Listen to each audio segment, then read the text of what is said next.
Hello, my good friends. How are you today? May God bless you all. I will not introduce anything. You guys watch the video and feel it. Then let's evaluate together. The ballroom at the Georgia Aquarium was electric. Chandeliers glittered overhead, casting flecks of light across the crowd like stars on a clear Atlanta night. The air buzzed with the hum of conversation, the clink of champagne flutes, and the soft jazz drifting from a live band in the corner. Atlanta's elite were here. Politicians, CEOs, philanthropists, dressed to the nines for the annual Children's Future Gala. But all eyes were on me. Jacob Carter, the tech billionaire who'd just done the unthinkable. I stood on the stage, my hand clasped around Lila Brooks. Her fingers were warm, steady, grounding me as the cameras flashed like a storm. My heart pounded, not from the crowd or the headlines I knew were coming, but from the weight of what I was about to say. Lila's dark eyes met mine, a mix of surprise and something softer. Hope, maybe. She wore a deep emerald dress that hugged her curves, her natural curls framed by the stage lights, and she looked every bit the woman who'd turned my world upside down. "Ladies and gentlemen," I said, my voice steady despite the knot in my chest. "I've spent years building a company, chasing success, and hiding the one thing that matters most. This is Lila Brooks, the woman I love, and I've been a fool to keep her a secret for so long." The room erupted. Gasps, whispers, applause, some genuine, some polite. Phones were already out, recording, tweeting, turning this moment into tomorrow's news. I didn't care. For the first time in my life, I wasn't thinking about stock prices or boardroom optics. I was thinking about her, about us. But it wasn't always like this. To understand why this moment felt like jumping off a cliff, you need to know how I got here. How a kid from the wrong side of Atlanta became a billionaire. How I met the woman who saw through my facade. And how I almost lost her because I was too scared to be real. Stay with me, because this is the story of how I learned that no amount of money can buy the courage to love out loud. Let's rewind. My name's Jake Carter, and 5 years ago, I was living the American dream, at least the version they put on magazine covers. I'd built Nexus Tech, a software company that started in my cramped apartment and grew into a $12 billion empire. Apps, cloud systems, AI, you name it, we made it. I had a penthouse in Buckhead with floor-to-ceiling windows, a private jet parked at DeKalb Peachtree Airport, and a contact list that included half of Silicon Valley. Forbes called me Atlanta's tech titan. Sounds great, right? It wasn't. Success came with a price I didn't expect. Loneliness. I'd walk into that penthouse at night, the city skyline glittering below, and feel like I was drowning in silence. The parties, the handshakes, the women who wanted my name more than me. It was all noise. I'd grown up in East Atlanta, where my mom worked double shifts at a diner to keep the lights on. Back then, I dreamed of escaping that life, of proving I was more than the kid in hand-me-down sneakers. But now, with everything I'd ever wanted, I felt emptier than ever. I wasn't always alone, though. There were flings, setups from friends, even a couple of relationships that lasted a few months. But they always fizzled out. I was too busy, too guarded, too afraid to let anyone see the Jake who still checked his bank account twice a day, half expecting it to vanish. Then I met Lila, and everything I thought I knew about myself got flipped on its head. It was at another gala, this one at the Georgia World Congress Center, about a year before that night at the aquarium. My PR team had dragged me there, saying it was good for Nexus Tech's image to support local charities. I was bored out of my mind. Same old small talk, same old champagne, until I saw her. Lila was working the event, not schmoozing like the rest of us. She stood at a silent auction table, organizing bids for her organization, Bright Futures, which brought books and mentors to kids in underserved neighborhoods. She wasn't trying to stand out, but she did. Her skin glowed under the dim lights, and her hair, a cascade of tight curls, bounced slightly as she moved. She wore a simple black dress, nothing flashy, but the way she carried herself, shoulders back, chin high, made everyone else look like they were playing dress-up. I wandered over, pretending to check out the auction items. A signed Braves jersey, a weekend at a beach house, a painting of the Atlanta skyline. None of it caught my eye like she did. "You bidding on anything, Mr. Carter?" she asked, her voice warm but direct, like she wasn't impressed by the suit I was wearing or the zeros in my bank account. Her name tag read, Lila Brooks, Bright Futures. Maybe," I said, caught off guard. "What's worth my money here?" She raised an eyebrow, a half-smile tugging at her lips. "Everything, if you care about kids getting a fair shot. But that painting?" She nodded at the skyline. "It's by a local artist who grew up in Bankhead. Her story's worth more than the canvas." I didn't know what to say. Most people at these things pitched me their startups or flattered me to death. Lila was different. She looked at me like she saw the kid from East Atlanta, not the guy on Forbes 30 Under 30. "I'll take it," I said, scribbling a bid that was probably 10 times the painting's value. Her eyes widened, but she laughed, a sound that hit me like a shot of whiskey, warm and dizzying. "You know the money goes to the kids, not me, right?" "Yeah, but if it keeps you talking to me for another 5 minutes, it's worth it," I shot back, surprising myself. She laughed again, shaking her head. "Careful, Mr. Carter. I'm not as easy to buy as you think." "Lila," I said, glancing at her name tag again. "Call me Jake." We talked for the rest of the auction. She told me about Bright Futures, how she'd started it after growing up in Vine City, where libraries were underfunded and books were a luxury. She'd clawed her way through college on scholarships, determined to give kids like her a chance. I told her about Nexus Tech, but she seemed more interested in my stories about sneaking into Braves games as a teenager than my latest acquisition. Before I left, I asked for her number. "For business," I said, lying through my teeth. "Maybe Nexus Tech could sponsor your next event." "Sure, Jake," she said, her smile calling my bluff. "Business." I walked out of that gala feeling something I hadn't in years, alive. Like maybe, just maybe, I'd found someone who could see me, not the myth I'd built. But even then, I knew it wouldn't be easy.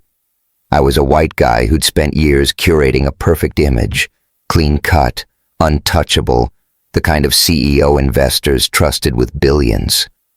Lila was a black woman who'd built her life on being unapologetically herself. Loving her meant stepping into a world I wasn't sure I was brave enough to face. The next few weeks were a blur. I called Lila the day after the gala, fumbling through an invitation to coffee. She suggested a food truck in Piedmont Park instead, saying, "That's where real people eat, Jake.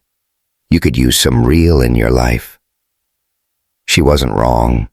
We sat on a bench, tacos in hand, the Atlanta skyline hazy in the distance. The air smelled of grilled onions and summer grass, and for once, no one was watching me. Lila wore jeans and a bright yellow top, her curls pulled back with a scarf. She looked like she belonged here, in the sun, not in the stuffy ballrooms I was used to. "You're not bad at this," she said, wiping salsa off her chin. "I half expected you to show up with a driver and a 3-course meal." I laughed, nearly dropping my taco. "Give me some credit. I grew up on Waffle House, not caviar." "Waffle House, huh?" She leaned back, studying me. "All right, Jake Carter. Tell me something real, not the Forbes version of you." I hesitated. Real wasn't my strong suit, but her eyes, steady and curious, pulled it out of me. I told her about my mom, how she'd leave notes in my lunchbox even when we could barely afford lunch. How I'd started Nexus Tech in a 1-bedroom apartment, terrified it would crash and burn. how I still woke up some nights, expecting to find myself back in that life. She listened, really listened, her face softening. "Sounds like you've been running from that kid ever since," she said quietly. "Maybe," I admitted. "What about you? What's the real Lila Brooks?" She smiled, but there was a shadow in it. "I'm the girl who got told she'd never make it out of Vine City, the one who read books under the streetlights because the power got cut off. I built bright futures to prove them wrong, and to make sure no kid feels like I did." I didn't know what to say. I'd spent my life chasing zeros, but Lila was chasing something bigger. I wanted to be part of it, part of her. When I walked her to her car that night, I leaned in, half expecting her to pull away. Instead, she kissed me back, her lips soft and certain. It felt like coming home to a place I'd never been before. That kiss was the start of everything, and the start of my mistakes. I fell for Lila hard, but I kept her at arm's length from my world. We'd spend weekends at her place, cooking collard greens and cornbread, listening to jazz records she'd inherited from her mom. I'd tell her about board meetings, she'd tell me about the kids at Bright Futures. It was perfect, except for one thing. I never brought her to my events, never introduced her to my team, never posted a single photo of us. I told myself it was to protect her. The media loved tearing into my life, every date, every rumor. Lila didn't deserve that scrutiny, but deep down, I knew the truth. I was scared. Scared of what my investors would think, what the tech blogs would write, what it would mean to love a black woman in a world that judged us both. I'd worked too hard to build Nexus Tech, to escape East Atlanta. What if being with Lila cost me everything? She saw through me even then. One night, as we lay on her couch, her head on my chest, she said, "Jake, you ever gonna let me into that big, shiny world of yours?" I froze, my hand stilling in her hair. "It's not that simple, Lila. My life, it's a circus. I don't want you caught in it." She sat up, her eyes searching mine. "A circus or a cage? Because it feels like you're the one locked inside." I didn't have an answer. Not then. But that moment planted a seed, a fear that I was already losing her, not to the world, but to my own cowardice. That night at the Georgia Aquarium, when I took her hand and stepped onto that stage, I wasn't just telling the world I loved her. I was telling myself I was done hiding. The headlines would come. Good, bad, ugly. My board would freak out, my stock might tank, and Claire Hudson, the reporter who'd been sniffing around for months, would have a field day. But standing there, with Lila's hand in mine, I knew none of it mattered as much as her. This isn't the end of our story. It's just the beginning. If you want to know how we got from that first taco to this moment, and what it cost us along the way, stick around. Because loving Lila taught me that the real risk isn't losing what you've built. It's losing who you are. The Atlanta skyline shimmered in the late afternoon sun, all glass and steel against a cotton candy sky. I was sitting on a worn wooden bench in Piedmont Park, a half-eaten taco in one hand and a cold beer in the other, feeling like I'd stumbled into someone else's life. Across from me, Lila Brooks was laughing so hard she nearly tipped over, her bright yellow scarf slipping from her hair. I just made a mess of my taco, salsa dripping down my wrist, lettuce stuck to my shirt, and she was loving every second of it. "Man, Jake," she said, wiping a tear from her eye, "you're supposed to eat it, not wear it." "Give me a break," I grinned, tossing a napkin at her. "I run a billion-dollar company, not a taco stand." She leaned back, still chuckling, her curls bouncing in the breeze. "Yeah, well, you're out here looking like a tourist at a cookout. Next time, I'm ordering for you." That was Lila, sharp, warm, and real in a way that cut through all my usual defenses. It had been 3 weeks since that gala at the Georgia World Congress Center. 3 weeks since I'd fumbled my way into asking her out.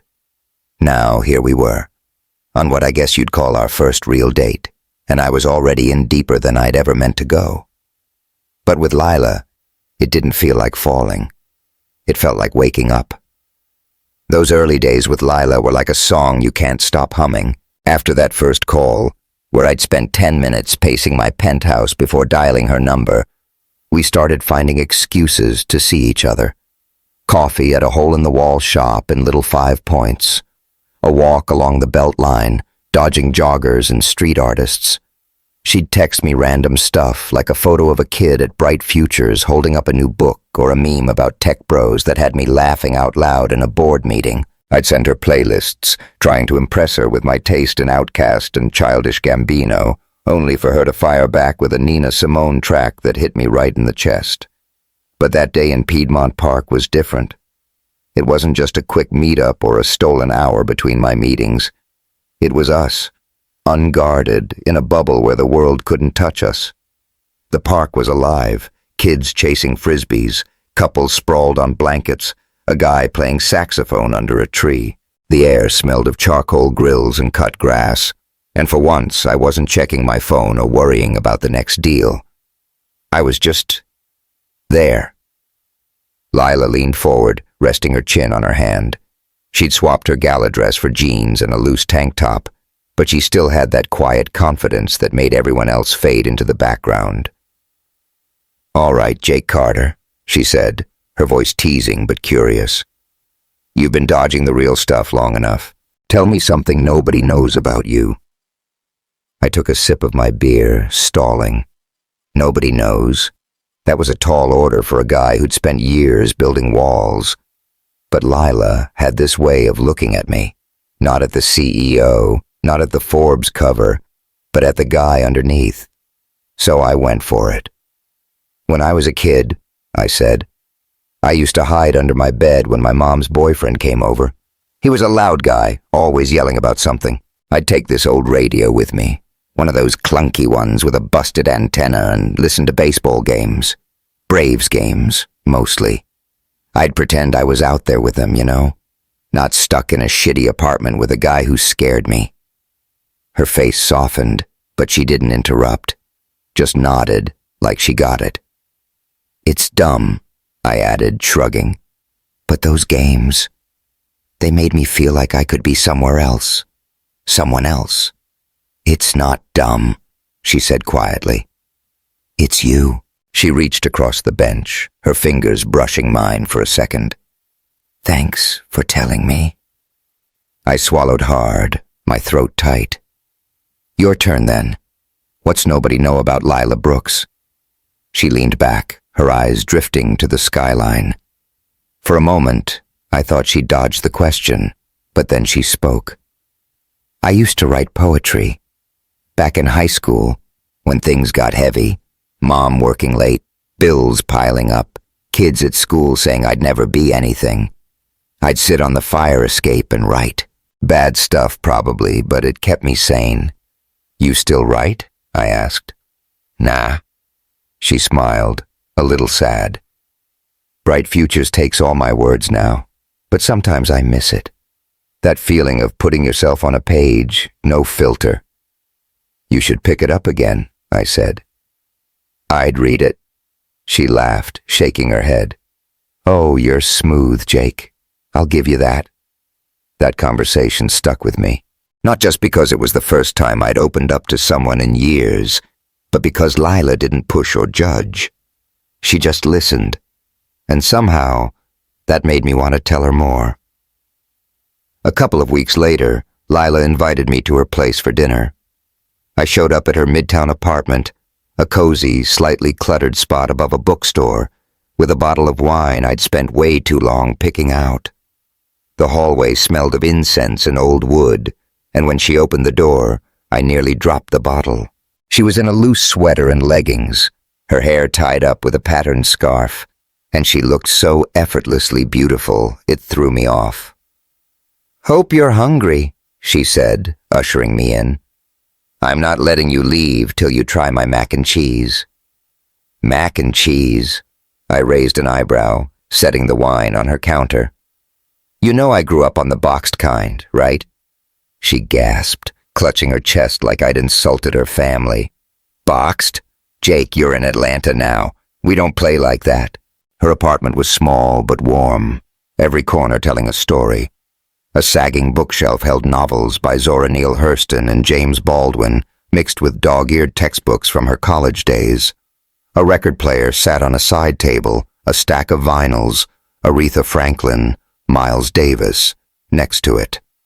The air smelled of baked cheese and something savory, and I felt more at home than I ever had in my sterile Buckhead penthouse.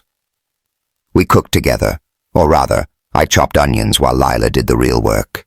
She moved like she was dancing, humming a tune I didn't recognize, tossing spices into a pot with a flick of her wrist. Every now and then she'd bump my hip with hers, grinning when I fumbled a knife. "You're hopeless," she teased, taking the knife from me. "How do you run a company but can't dice an onion?" "I delegate," I shot back, leaning against the counter. "You want me to delegate dinner to you?" She laughed, the sound filling the room. "Oh, you're lucky I like you, Jake Carter." Dinner was incredible. Mac and cheese that was creamy and crisp at the edges, collard greens with a smoky kick, cornbread that melted in my mouth. We sat at her tiny table, a candle flickering between us, and talked about everything and nothing.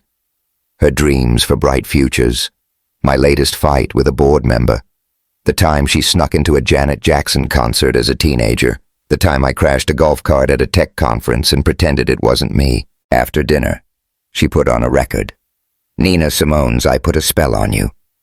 The slow, sultry notes filled the air, and Lila stood, stretching her arms like she was shaking off the day. "Come on," she said, holding out a hand. "Dance with me." I hesitated. Dancing wasn't my thing, too much like letting go. But her smile was a challenge, and I couldn't say no. I took her hand and she pulled me close, her body swaying to the music. Her sweater slipped off one shoulder, and I caught the curve of her collarbone, the warmth of her skin under my fingers. We moved together, not quite in rhythm, but close enough, her breath soft against my neck. "You're not bad at this," she murmured, her voice low. "You're making it easy," I said, my hands settling at her waist. The music slowed, and so did we, until we were barely moving, just holding each other. Her eyes locked on mine, and I felt it, a pull, like gravity, drawing me in. I leaned down, and she met me halfway, her lips brushing mine. The kiss was soft at first, then deeper, her fingers curling into my shirt. It wasn't just desire. It was trust, vulnerability, a promise I wasn't sure I could keep. When we pulled back, her eyes were bright, searching. "Don't break my heart, Jake," she whispered. I wanted to say I wouldn't, that I'd be the man she deserved, but all I could do was kiss her again, hoping it was enough. That night was a turning point, but it wasn't all smooth sailing. The more time I spent with Lila, the more I realized how different our worlds were. She was rooted in Atlanta's black community, tied to places like Vine City and Sweet Auburn, where history and struggle ran deep. I was a transplant, a guy who'd clawed his way into boardrooms where people like me, white, ambitious, no pedigree, had to fight to be taken seriously. Loving Lila meant bridging that gap, and I wasn't sure I was up to it. A week later, she invited me to a family dinner at her mom's house in West End. I was nervous as hell, pulling up to a modest brick home with a tidy lawn and a porch swing creaking in the breeze. Lila's mom, Marissa, greeted me with a firm handshake and eyes that saw right through me. Her brother Trey wasn't as welcoming. He was a mechanic, built like a linebacker, and when he shook my hand, it felt like a warning. "So you're the tech guy," Trey said, passing me a plate of fried chicken. The table was crowded with food, potato salad, green beans, peach cobbler that smelled like heaven. Marissa's dining room was loud, full of laughter and overlapping voices, a far cry from the quiet dinners I'd grown up with. "That's me," I said, trying to keep it light. "Just trying to keep up with your sister." Trey snorted. Yeah, good luck with that. Lila doesn't slow down for anybody. Trey, Marissa said, her tone sharp but fond. She turned to me, her braids pulled back neatly. Lila says you're doing good things with that company of yours, but you treat my girl right, you hear? Yes, ma'am, I said, feeling like a teenager meeting his girlfriend's parents. Lila squeezed my knee under the table, her smile reassuring. But I caught Trey's look, skeptical, protective, and I knew he wasn't sold on me. Hell, I wasn't sure I was sold on myself. Sitting there, surrounded by her family's warmth, I felt like an outsider. Not because they made me feel that way, but because I was already hiding her from my world. The cracks started showing soon after. I dodged questions about Lila when my best friend Sam Nguyen asked why I was smiling so much. Just a good week, I'd say, changing the subject. I didn't invite her to Nexus Tech's annual investor dinner, telling her it was boring stuff she wouldn't like. She'd nod, but I saw the hurt in her eyes, the way her smile didn't quite reach them. One night, as we walked through Oakland Cemetery, a quirky date spot she'd picked, all mossy gravestones and moonlight, she stopped, turning to me. Jake, you ever gonna let me meet your people? Your team? Your friends? I stuffed my hands in my pockets, the air suddenly heavy. It's not like that, Lila. My world's a mess. Reporters, investors, all waiting for me to screw up. I don't want you in that crossfire. She crossed her arms, her scarf fluttering in the breeze. Sounds like you're protecting yourself, not me. You ashamed of me, Jake? No, I said, too quick. God, no. I need time. She looked at me for a long moment, then nodded. Okay. But time runs out, Jake. For both of us. That conversation haunted me. I was falling for her. Hell, I was already gone. But I was terrified of what it meant to love her out loud. My board was pushing for a clean image as we prepped for an IPO. The media was always one step behind me, ready to spin any story into a scandal. And deep down, I knew it wasn't just about them. It was about me. About the kid from East Atlanta who'd spent his life trying to prove he belonged. What if loving Lila meant losing that? I didn't know it then, but those early days with Lila were the calm before the storm. The more I tried to keep her separate from my life, the more I risked losing her. If you're wondering how it all unraveled, and how we fought to put it back together, keep following along, because what came next tested everything I thought I knew about love, courage, and who I wanted to be. The Atlanta skyline was a blur outside the conference room window, all sharp edges and reflected sunlight. Inside, the air was thick with the hum of air conditioning and the low murmur of suits. My board of directors, investors, and PR team all gathered for another strategy session. Nexus Tech's IPO was 3 months away, and the pressure was suffocating. I sat at the head of the table, my phone buzzing silently in my pocket, Lila's name lighting up the screen. I ignored it, like I'd ignored her calls twice already that day. Not because I didn't want to talk to her, God, I did, but because I was drowning in this room, and I didn't know how to explain that to her. Edward Langston, one of our oldest board members, leaned forward, his tie as stiff as his expression. Jacob, he said, his voice clipped. The market loves stability.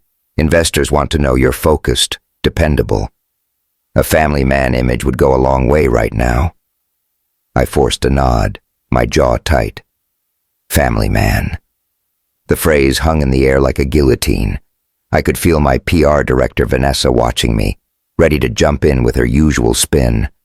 Across the table, Sam Nguyen, my best friend and co-founder, raised an eyebrow, like he knew exactly what I was thinking. He'd been asking about Lila for weeks, pushing me to bring her around, but I kept dodging him, dodging everyone. Got it, I said, my voice flat. Let's move on to the financials. But Edward wasn't done. Your personal life's under a microscope, son. One wrong move, and we're answering to shareholders. Keep that in mind. I didn't need the reminder. I'd spent years building Nexus Tech into a name that opened doors, a shield against the kid from East Atlanta who'd never felt good enough. Now, with the IPO looming, every choice I made felt like a tightrope walk. And Lila, beautiful, brilliant Lila, was the one thing I couldn't fit into the script. It'd been 2 months since our first date in Piedmont Park, since that night at her apartment when we danced to Nina Simone, and I kissed her like she was the only thing keeping me grounded.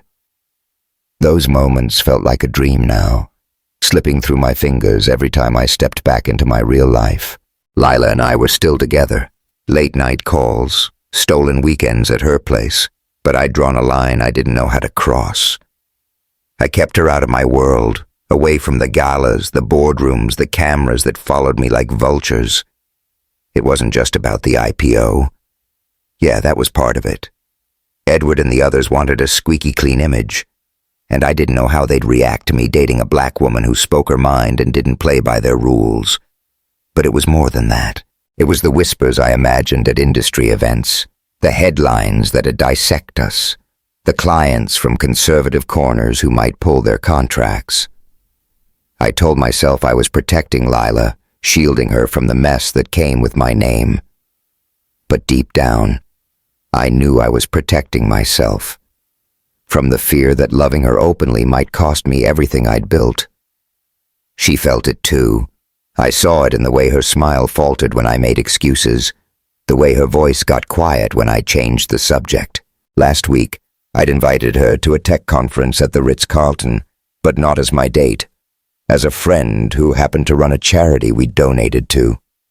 I told her it was easier that way, less pressure. She'd agreed, but her eyes said something else. The conference was a blur of keynotes and handshakes, the kind of event where everyone's networking but nobody's listening. I was in a tailored suit playing the part of Jacob Carter, tech titan, while Lila worked the room in her own way, talking up bright futures to anyone who'd listen. She was magnetic, her laugh cutting through the corporate drone, her passion for her kids lighting up her face. I watched her from across the room, my chest tight with pride and something heavier. Guilt, maybe. Then it happened. I was heading to a panel surrounded by a pack of execs when I saw her coming down the hallway. She was in a navy blazer and skirt, her curls pulled back, looking every bit the professional but still unmistakably herself.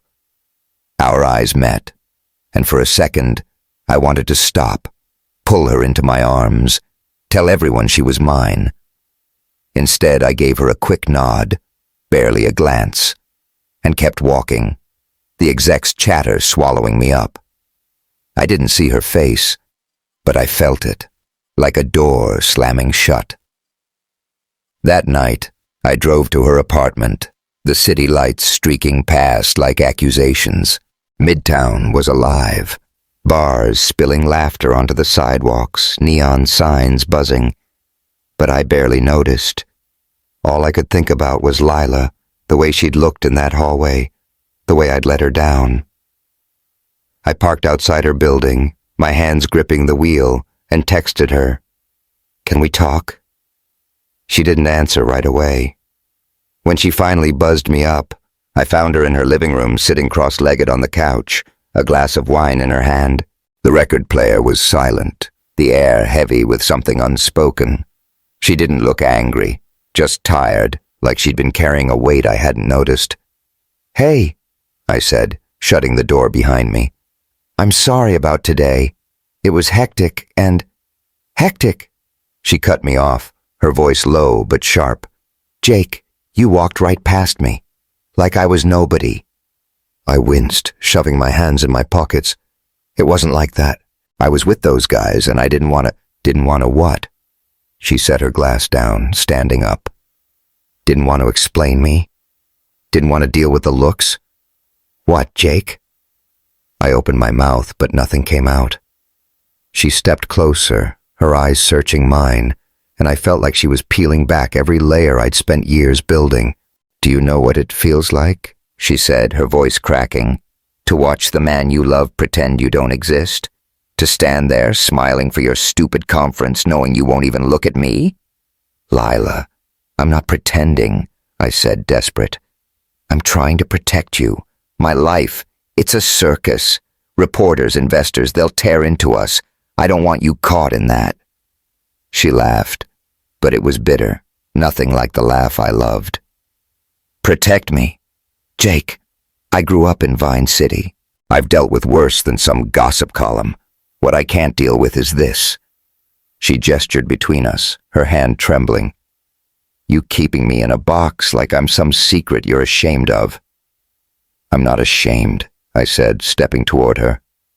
God, Lila, you're the best thing in my life. I need time to figure this out.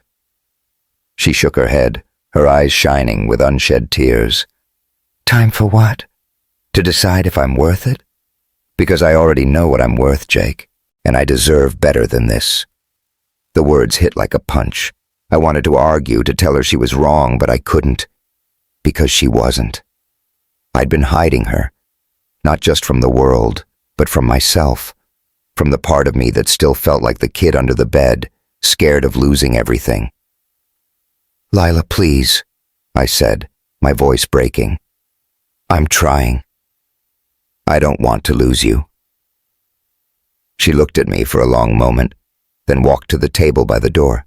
She picked up the spare key to my place, the one I'd given her weeks ago, when I thought we could make this work, and set it down with a soft clink.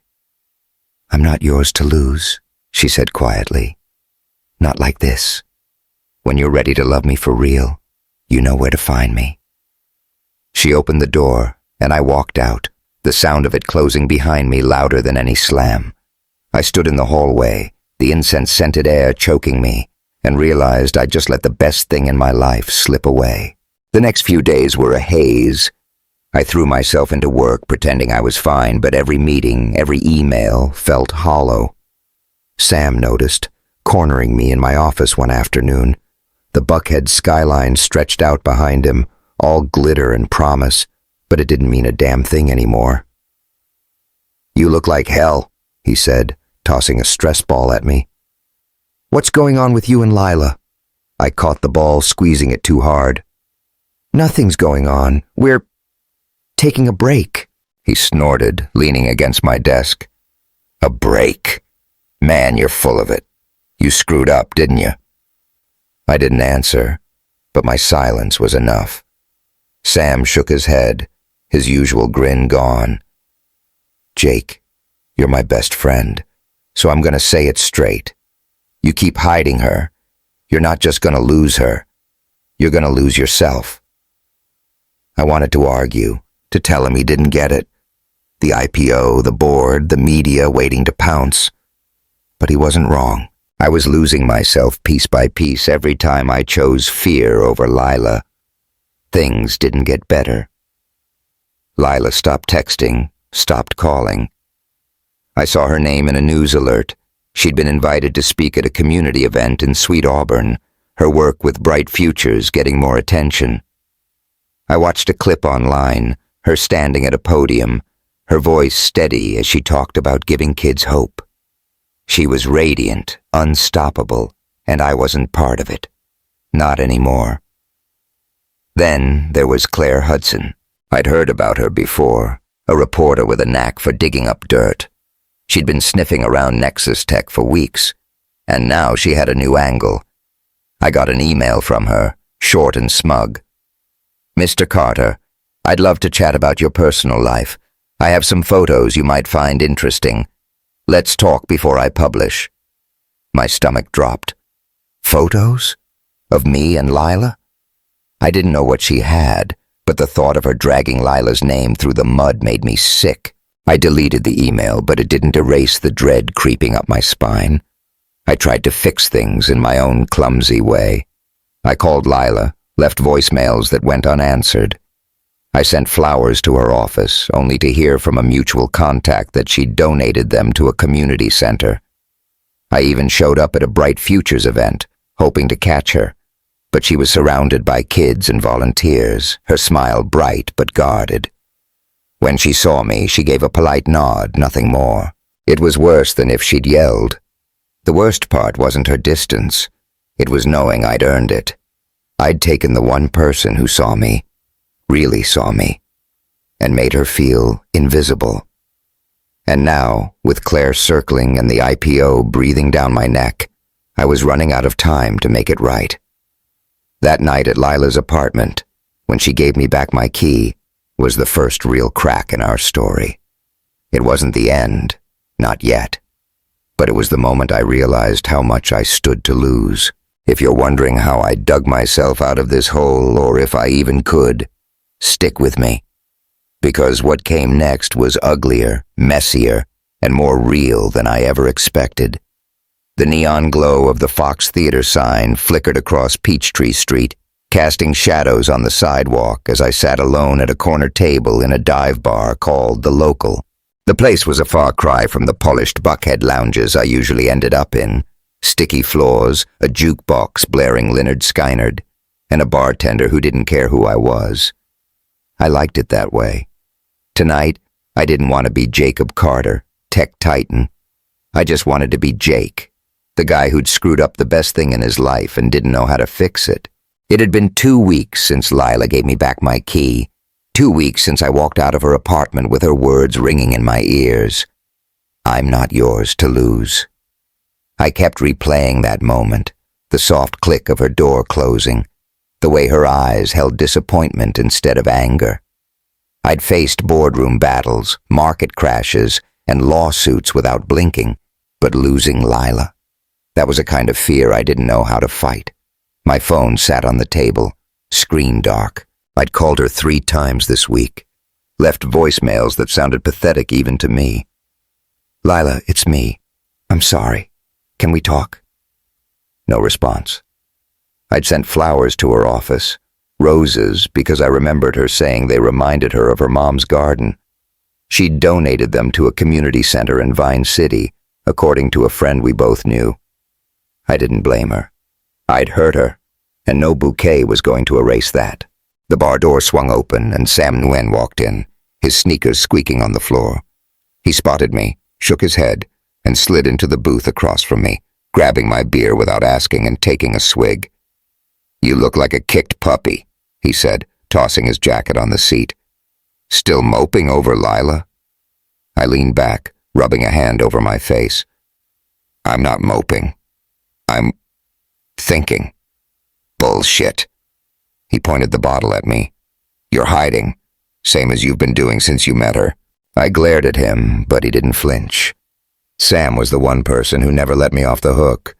We'd started Nexus Tech together in a crappy apartment, coding until dawn, eating ramen because we couldn't afford anything else.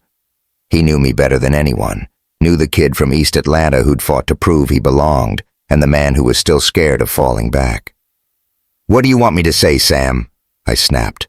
I messed up. She's done with me. End of story. He leaned forward, his voice low but firm. You love her, don't you? I didn't answer right away. The word love felt too big, too raw, like admitting it would crack something open I couldn't close. But it was true. I loved her. The way she laughed at my bad cooking, the way she fought for her kids at Bright Futures, the way she made me feel like I could be more than a name on a Forbes list. Yeah, I said finally, my voice rough. I do. Then stop acting like a coward, Sam said. You're not just losing her, Jake. You're losing yourself, and it's painful to watch. I wanted to argue, to tell him it wasn't that simple. The IPO was a month away, and Nexus Tech was under a microscope. Edward Langston and the board were breathing down my neck, pushing for a stable image that didn't include a relationship they'd see as risky. And then there was Claire Hudson, the reporter who'd emailed me again yesterday, her message chillingly vague. Looking forward to sharing my story on you, Mr. Carter. Call me if you want to say. I hadn't called. I didn't trust myself to keep it together, but Sam's words stuck. Losing myself. That's what it felt like. Every day without Lila, every meeting where I played the part of the untouchable CEO. I'd spent my life running from the kid under the bed, the one who listened to Braves games to escape. Now I was running from the man I wanted to be, the one who could stand next to Lila and not care what anyone thought. I tried to make things right, but I was clumsy about it. The next day I wired a $50,000 donation to Bright Futures, hoping it'd show Lila I was serious about supporting her work. I didn't expect her to call, but when I got an email from her, short, polite, and cold, I felt worse than if she'd ignored me. Jake, thank you for the donation, but Bright Futures isn't a bargaining chip. Please respect my space. I stared at the screen, my office in Buckhead suddenly too quiet, the hum of the city below a dull roar. She wasn't just mad. She was done, and I couldn't blame her. That night, I couldn't sleep. My penthouse felt like a museum, sleek furniture, art I'd bought because someone said it was valuable, a view that used to make me feel invincible. Now it just reminded me of everything I'd traded for it. I poured a whiskey, sat on the couch, and scrolled through my phone, torturing myself with old texts from Lila. A photo of her at a Bright Futures event, grinning with a kid holding a book. A voice memo she'd sent one night, laughing about a bad date we'd had at a vegan restaurant. Next time, Jake, we're sticking to soul food. I was about to put the phone down when I saw a news alert pop up. Local activist Lila Brooks to speak at Vine City Community Forum. It was tomorrow, at a rec center in her old neighborhood. I clicked the link, my chest tightening as her face filled the screen. She was smiling, but there was a fierceness in her eyes, the kind that had drawn me to her that first night at the gala. The article said she'd been invited to talk about education equity, her work with Bright Futures gaining traction across Atlanta. I don't know why I did it. Maybe I was desperate.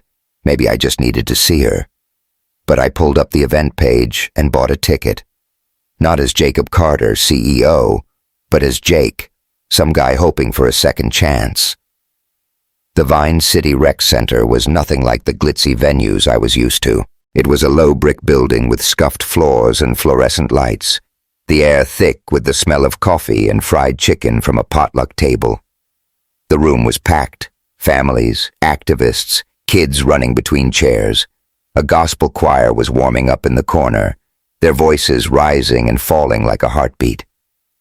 I slipped in late, keeping my head down, and found a seat near the back. Nobody paid me any mind, which was exactly what I wanted.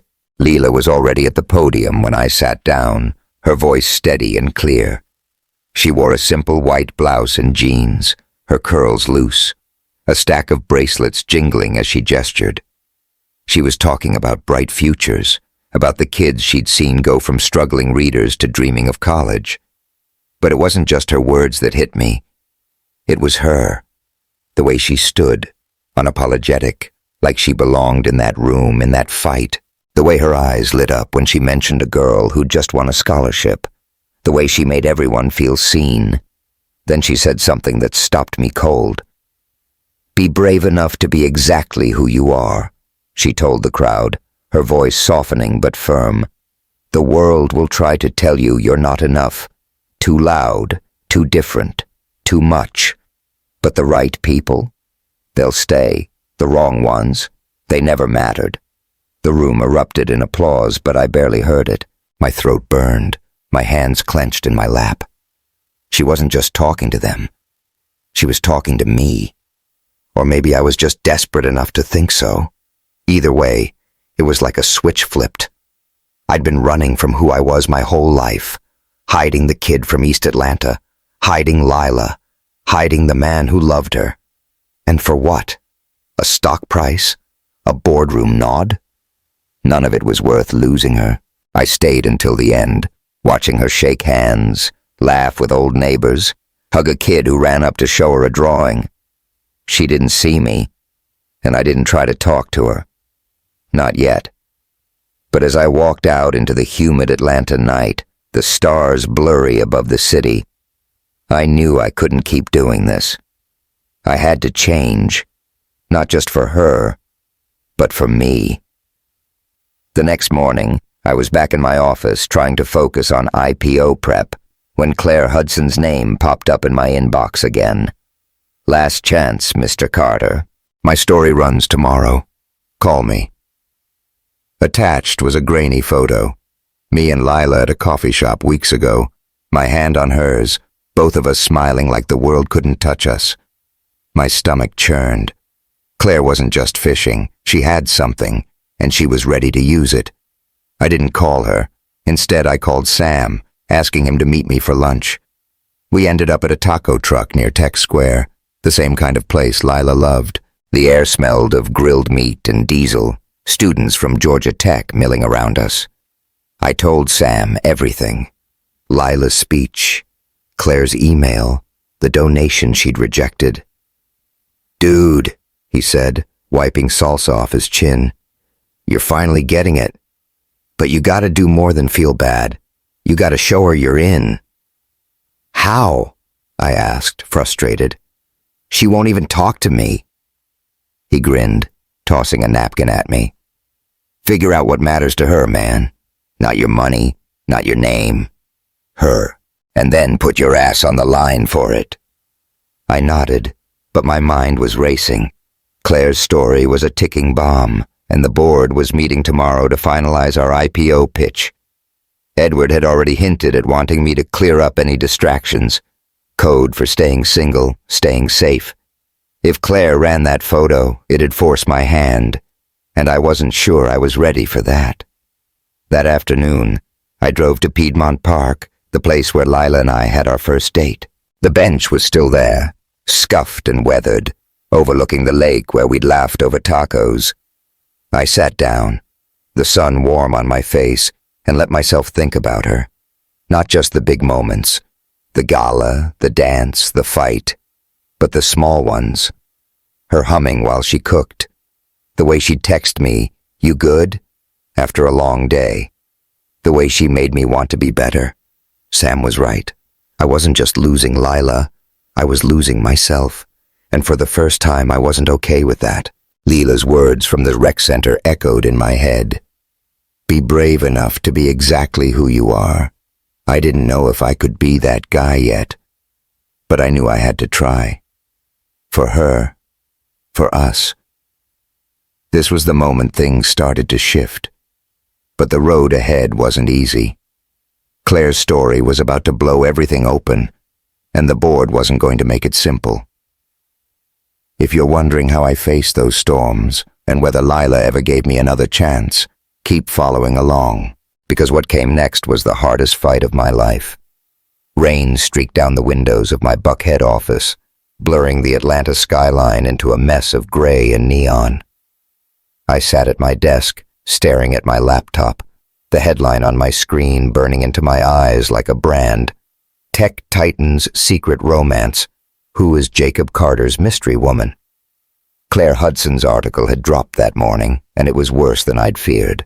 The photo was front and center, me and Lila at a coffee shop in Midtown, my hand over hers, both of us laughing like we didn't have a care in the world. It was a moment I'd cherished, now twisted into clickbait. The article didn't name Lila, thank God, but it didn't have to. Claire had done her homework, dropping enough hints, local activist, charity founder, Atlanta native, to make it obvious to anyone who cared to dig. The comments section was already a war zone, some cheering for a power couple, others spewing venom about mismatched relationships, and way too many targeting Lila with slurs I couldn't stomach reading.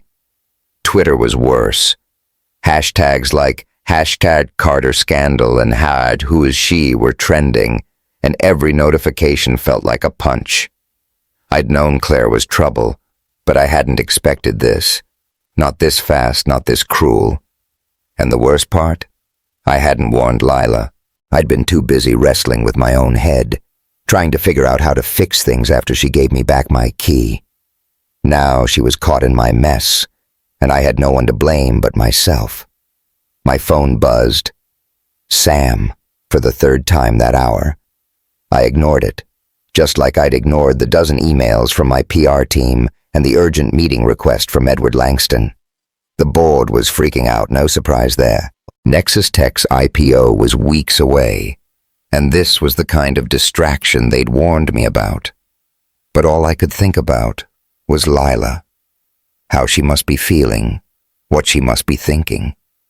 I grabbed my keys and headed for the door, rain or no rain. I had to find her. The drive to Lila's apartment was a blur, wipers slapping against the windshield, the city a smear of headlights and wet asphalt. Midtown was quieter than usual, the storm keeping people inside, but my pulse was racing like I was running a marathon. I parked outside her building, the familiar brick facade now heavy with the weight of what I'd done, or hadn't done. I buzzed her apartment, once, twice, no answer. I was about to give up when the door clicked open, and there she was. Lila stood in the hallway, arms crossed, her face a mask I couldn't read.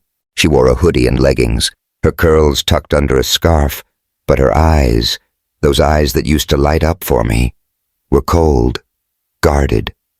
Rain dripped from my jacket onto the floor, and I realized I must look like a drowned rat, but I didn't care. "Lila," I started, my voice hoarse. "I'm so sorry. I didn't know she..." "Didn't know?" Her voice was low, sharp, cutting me off. "Jake, you knew she was sniffing around. You got her emails, didn't you? And you didn't think to tell me?" I flinched, shoving my hands in my pockets. "I thought I could handle it. I didn't want you to worry." "Worry?" She laughed, but it was hollow, bitter. "I'm not worried, Jake. I'm humiliated. My phone's been blowing up all day. Reporters, trolls, even my volunteers asking if I'm the mystery woman. And you're out here thinking you can handle it?" She stepped back, opening the door wider, and I followed her inside, the familiar smell of incense and coffee hitting me like a memory. Her apartment was the same, books piled on the coffee table, a half-finished painting leaning against the wall. But it felt different now, like I didn't belong anymore. She sat on the couch, hugging her knees, and I stood there, dripping and useless.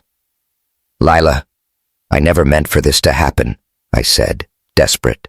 "I was trying to protect you, to keep you out of..." "Stop," she snapped, her eyes flashing. "Stop saying you're protecting me. You're protecting yourself, Jake. Your image, your company, your perfect little world. And I'm the one paying for it." Her words cut deeper than I expected, because they were true. I'd been hiding her, not just from Claire, but from everyone, because I was scared. Scared of the board, the media, the whispers I'd heard all my life about not being enough.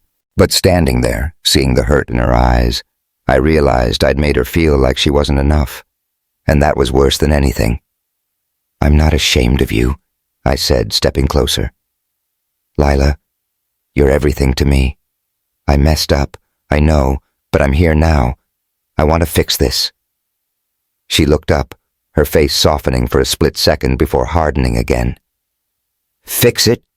Jake, you don't get it. This isn't just about a stupid article. It's about me waking up every day wondering if I'm worth it to you, wondering if you'll ever look at me in public the way you do when we're alone." I opened my mouth, but nothing came out. She stood, her voice steady now, like she'd made up her mind. "I've been loving you for months, Jake, and all I've gotten is half of you. I can't do half anymore." "Lila, please," I said, my voice breaking. "Don't do this. I'll do whatever it takes, I swear." She shook her head, a tear slipping down her cheek. "I'm not doing this, Jake. You did, and I'm done waiting for you to catch up." She walked to the door, holding it open, and I knew what she was asking. I wanted to fight, to beg, to tell her I'd change, but her eyes said it was too late. So I walked out, the rain hitting me like a slap, and when the door closed behind me, it felt final. I stood there, soaked to the bone, the city roaring around me, and for the first time, I understood what it meant to lose something irreplaceable. The fallout was immediate. By the next morning, Claire's article had gone viral. picked up by every tech blog and gossip site from here to Silicon Valley. My PR team was in crisis mode, drafting statements I didn't read. Edward Langston called an emergency board meeting, and I dragged myself to the Nexus Tech office, my head pounding, my suit feeling like a costume. The conference room was a battlefield. Edward sat at the head, his face red, a stack of printouts in front of him.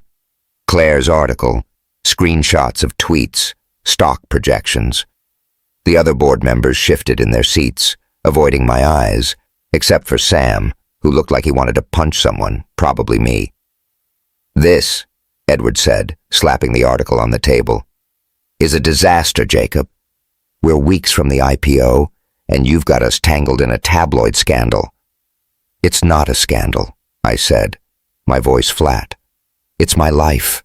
"Your life is this company," he shot back. "And right now it's bleeding. Our stock's already shaky and clients are asking questions. We need you to clean this up. Issue a statement, deny the relationship, get back to business." I stared at him, my hands clenched under the table. Deny the relationship. Deny Lila. The thought made my stomach turn, but a part of me, the old Jake, the one who'd clawed his way out of East Atlanta, wanted to agree. It'd be easy. One press release, one lie, and I'd be back in control. But then I thought of Lila, her tear-streaked face, her voice saying, "I'm done." And I knew I couldn't do it. "I'm not denying anything," I said, louder than I meant to. "I loved her. I still do. And if that's a problem, maybe this company isn't what I thought it was." The room went silent. Edward's mouth tightened, but Sam gave me a small nod, like he was finally proud of me. The meeting dragged on, but I barely listened. All I could think about was Lila, and how I'd let her down one last time. Lila wasn't just dealing with the article. She was fighting her own battles. I found out later, through a mutual friend, that Bright Futures had lost a major donor, some corporate big shot who didn't like the controversy. Her phone was flooded with messages, some supportive, but too many cruel, questioning her character, her motives, her right to be with someone like me. She'd gone to her mom's house in West End, needing family, needing grounding. I wanted to call her to show up, to do something, but her words kept me away. I'm done waiting. Instead, I went to see Marissa, Lila's mom, hoping she'd at least hear me out. Her house was quiet when I pulled up, the porch swing creaking in the wind. Marissa answered the door, her braids pulled back, her face unreadable. "Jacob," she said, not inviting me in. "What do you want?" "I want to make this right," I said, my voice raw. "I hurt her, and I know it, but I love her, Marissa. I need to know if there's any chance." She studied me, her eyes sharp, like she was seeing every mistake I'd ever made. "Lila's strong," she said finally. "Always has been, but strength don't mean she can't break. You broke her trust, not just her heart. That's not something you fix with words." I nodded, my throat tight. "I know, but I'm not giving up." She didn't smile, but her face softened, just a fraction. "Then you better be ready to fight, boy, and not just for her, for yourself." The days blurred together after that.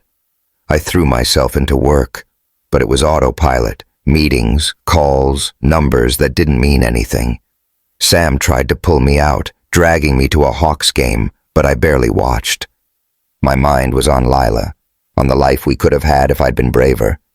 I kept tabs on her through news clips, social media, anything I could find. She was still speaking, still fighting for bright futures, but her smile wasn't the same. It was guarded now, like she was carrying a weight I'd put there. Then I saw a post from her brother Trey on Instagram, a photo of Lila at a community center, surrounded by kids with a caption, "My sister's a warrior. Y'all don't know the half of it." The comments were mixed, some praising her, others dragging her name through the mud. I wanted to scream, to tell the world she was more than their headlines, more than my mistakes. But I didn't have the right. Not yet. Claire's article wasn't the end. It was the spark that set everything ablaze. The board's pressure, Lila's pain, my own guilt, it all collided, leaving me standing in the wreckage of a life I'd built on fear. If you're wondering if there was any way out, any hope for me and Lila, hold on, because what came next was a fight I didn't see coming, and it changed everything. The Atlanta morning was crisp, the kind of day where the air felt clean and the city hummed with possibility. I was in my Buckhead penthouse, staring at a half-empty coffee mug, when my phone buzzed with a text from Sam. "Check your email. Now." My stomach twisted. Sam wasn't the dramatic type, so whatever it was big. I opened my laptop, and there it was. An invitation to a community leadership awards ceremony in Vine City tonight. Lila was being honored for her work with Bright Futures. I clicked the attached link, expecting a press release, but it was a news article instead. Atlanta activist considers new chapter in Chicago. My heart stopped. The piece was short, speculative, but it mentioned Lila meeting with a national nonprofit that wanted her to lead a program in Illinois. "Ms. Brooks has not confirmed her plans," the article said, but sources say she's weighing a move after recent personal challenges. Personal challenges. That was me. My cowardice. My silence. The mess I'd dragged her into with Claire's article. Lila was thinking of leaving Atlanta, leaving her home, her family, everything she'd built, because I'd made her feel like she wasn't enough. The thought of her gone, of never seeing her laugh over tacos or dance to jazz in her apartment, hit me like a freight train. I'd lost her once by doing nothing. I wasn't going to let it happen again. I grabbed my phone and called Sam, pacing the hardwood floor. "She's leaving," I said the second he picked up. "Lila, Chicago." "Whoa, slow down," he said, his voice steady. "You sure?" "No, but it's in the news. Some award thing tonight. She's being honored. I gotta go, Sam. I gotta talk to her." He was quiet for a second, then, "You're not just talking, are you? You're finally stepping up." I stopped pacing, my reflection staring back at me from the penthouse windows. The Atlanta skyline glittered beyond, all the success I'd chased, but it felt hollow without her. "Yeah," I said, my voice firm. "I'm done hiding." "Good," Sam said, and I could hear his grin. "Then get your ass to Vine City and don't screw it up this time." The award ceremony was at the same Vine City Rec Center where I'd heard Lila speak weeks ago, but tonight it was transformed. Strings of lights hung from the ceiling, casting a warm glow over folding chairs filled with families, activists, and kids from Bright Futures. A jazz trio played softly in the corner, the bass line weaving through the chatter. The air smelled of barbecue and sweet tea, a potluck spread lining one wall, mac and cheese, ribs, peach cobbler that reminded me of Lila's mom's table. I slipped in, my suit feeling out of place among the casual crowd, and found a seat near the back, my pulse hammering. Lila was on stage when I arrived, accepting her award, a simple plaque, but she held it like it was gold. Her dress was deep blue, hugging her curves, her curls loose and shining under the lights. She looked like she belonged, like she'd always belonged, and I felt a pang of shame for ever thinking she needed to fit into my world. She was her own world, and I'd been a fool not to see it. "Thank you," she said, her voice clear, carrying over the applause. "This isn't about me. It's about the kids who deserve a chance, the communities that keep fighting, the people who show up when it's hard. That's what Bright Futures is, and that's what Atlanta means to me." The crowd cheered, but I barely heard it. All I could think was that she might be saying goodbye, not just to me, but to this city, this life. I'd come here to talk to her, to beg if I had to, but now I knew it wasn't enough. Words wouldn't fix this. I needed to show her, show everyone, that I was all in. I didn't plan what happened next. Maybe it was the jazz, or the way her voice broke slightly when she thanked her mom, or the fear of losing her forever.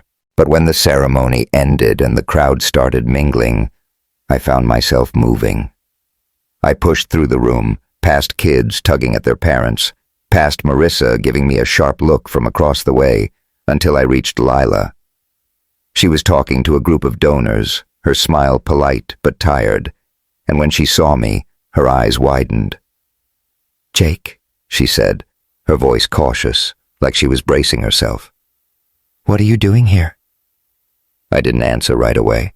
The donors stepped back, sensing something, and I took her hand gently, giving her a chance to pull away.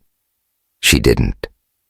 Her fingers were warm, familiar, and for a second I thought I might lose my nerve. But then I remembered her words.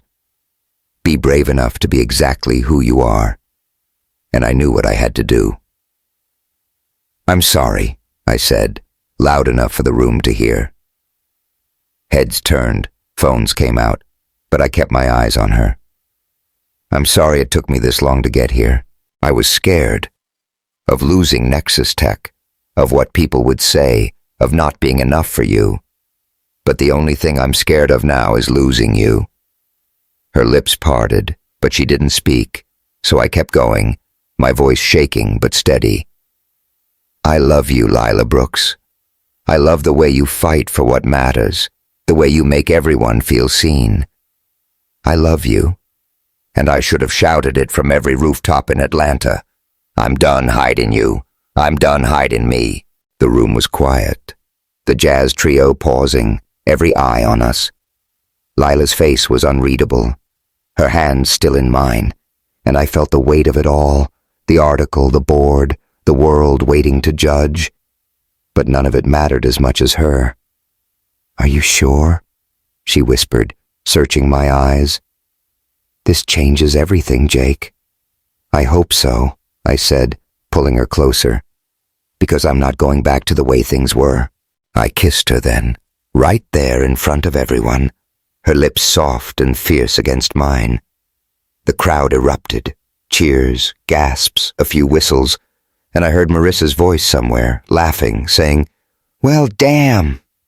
Lila pulled back, her eyes shining with tears, but she was smiling, a real smile, the kind I'd missed for weeks. "You're crazy," she said, her voice low, "just for me." "For you?" "Yeah," I said, grinning. "Always." The next morning, Atlanta woke up to us. My phone was a war zone. Texts from Sam, "You did it, you idiot." Voicemails from my PR team, and a flood of notifications. The kiss had gone viral, clips from the ceremony plastered across Twitter, Instagram, even CNN. Headlines ranged from tech CEO's bold move to Carter's love confession shakes up IPO plans. Some were kind, some vicious, but I didn't care. For the first time, I wasn't reading them to see what I'd lost. The board called an emergency meeting that afternoon, and I walked into the Nexus Tech conference room ready for a fight. Edward Langston was there, his face like thunder, but I beat him to it. "Before you start," I said, standing at the head of the table, "I need to say something. I love Lila Brooks. I hid it because I thought it'd hurt the company, but I was wrong. If being honest about who I am costs us, I'll take the hit.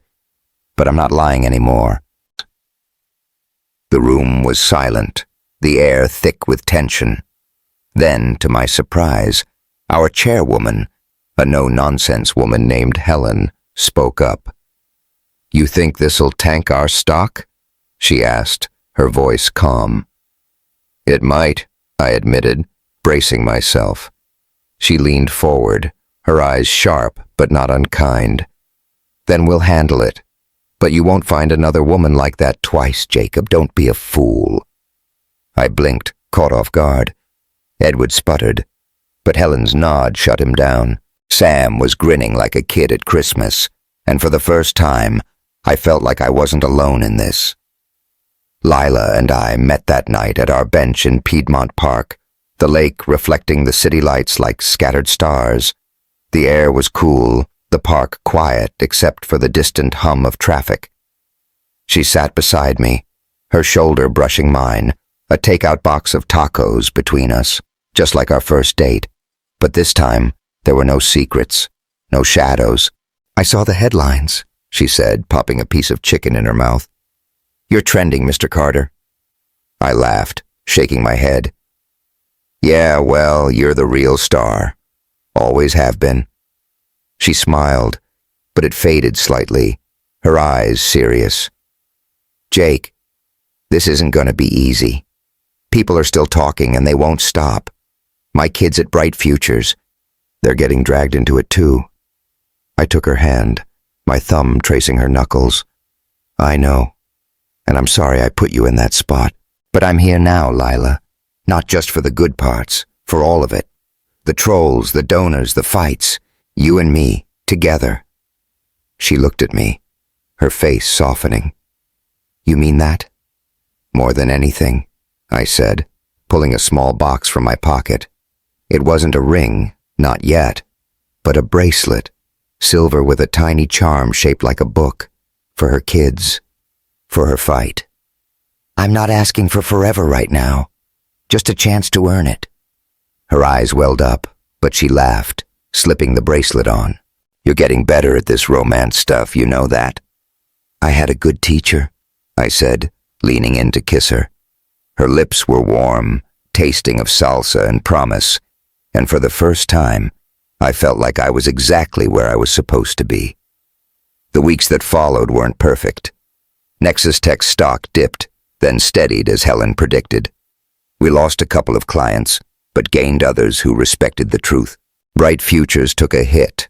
Some donors pulled out, spooked by the noise, but Lila fought back, landing a grant that dwarfed what she'd lost.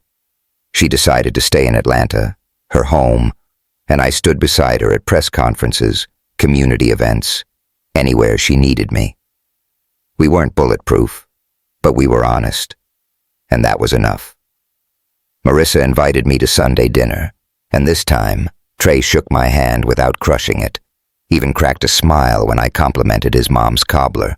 Sam threw a party at his place, toasting to Jake finally pulling his head out of his ass, and Lila laughed so hard she spilled her drink. We were building something new, not just a relationship, but a life where we could both be ourselves. I'd spent years chasing success, thinking it'd fill the hole inside me, but sitting on that bench with Lila, her hand in mine, I realized the truth.